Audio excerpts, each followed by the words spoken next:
Welcome back to another Fallout 76 video. Today I've got some camp locations that are built in some pretty unique locations. You can build at these locations 100%. So they're, really for anybody who just wants to be a little bit creative. So like always, if you find any of this information helpful, don't forget to leave a like and subscribe. Let's get right into it. Alright, so for the first location, you're just west of the White Spring Mall. Over here near this little camp area. Really, it's a really nice spot. You have a nice bridge, and you can always, build around that. You don't have to build directly on the bridge, but you can just kind of tie it into your camp. You can get a little bit creative here, put some lights up. Especially during like the winter time, I imagine it would look nice. And you can put some Christmas lights, decorate it a little bit, or even right now, not even for Christmas time. You can definitely, just spice it up, put some lights around, put some, there's all kinds of things in the item shop that are pretty much, geared towards making everything a little bit more creative, more unique. So there's nothing really pre-built here, especially, with it being out here, out in the open.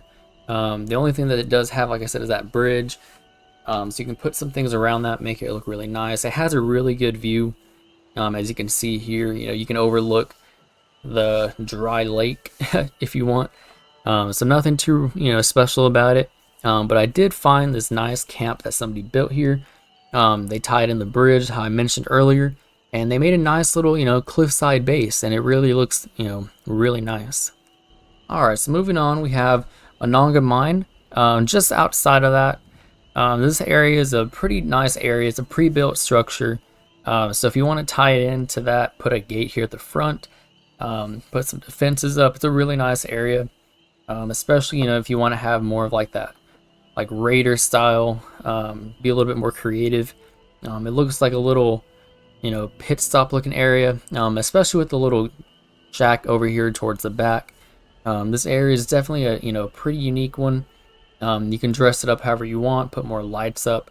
It is kind of like on a little side of the road, off of a cliffside almost, so it's a pretty good area if you want to, try to make it look like, maybe a abandoned pit stop. Maybe, it's just like a checkpoint.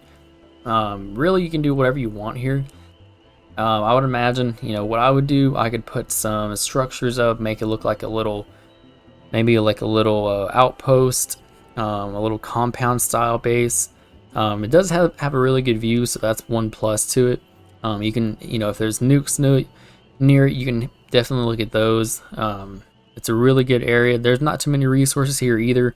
It's more of just a scenic area. If you want to have a good view, you can build some things behind it in front. So I did find this camp that they dressed up a little bit, made it look like a little compoundish area. It looks really nice. I like how they really incorporated more of like a rustic style. Alright, so this one is one of my favorites. It's just west of the retreat. I really like, treehouse builds and waterfall builds where you can, kind of incorporate them into your base. So this one, I figured, you could really put something pretty special and unique here. And in this build that I found by somebody, they definitely made it look real homey. They made everything, real cozy feeling and real warm. It's one of these areas where you can pretty much put your base, your little camp at the bottom, and just build from the bottom up. So it's one of those where it already has, some things that are kind of pre-built there. So you can kind of add on to it, get a little bit creative, and you can make it look like a modern treehouse, maybe a little bit, old rustic style, maybe a little bit cozy. As you can see here, this person definitely made it, chose a, cozy route. And it's one of my favorite treehouses that I've, seen in the game. It's pretty simple, but it really does a job. Alright, and this next one is just west of Rusty Pick. This one's kind of near a little crane area. It has some pre-built structures here, so you can definitely, get a little bit creative again and incorporate them into your build. This is one of my favorite areas also, just because of the structures. They're not really too abandoned. They're in pretty good condition, so that's one of the things that I always try to look for in pre-builds. So as you can see here, this next camp that I found that someone built, They really turned it into a nice, actual warehouse looking style home. This is one of my favorite ones that I've seen built here, and it definitely stands out among the others. So if you like the video, just remember to leave a like, subscribe, and I'll see you guys in the next one.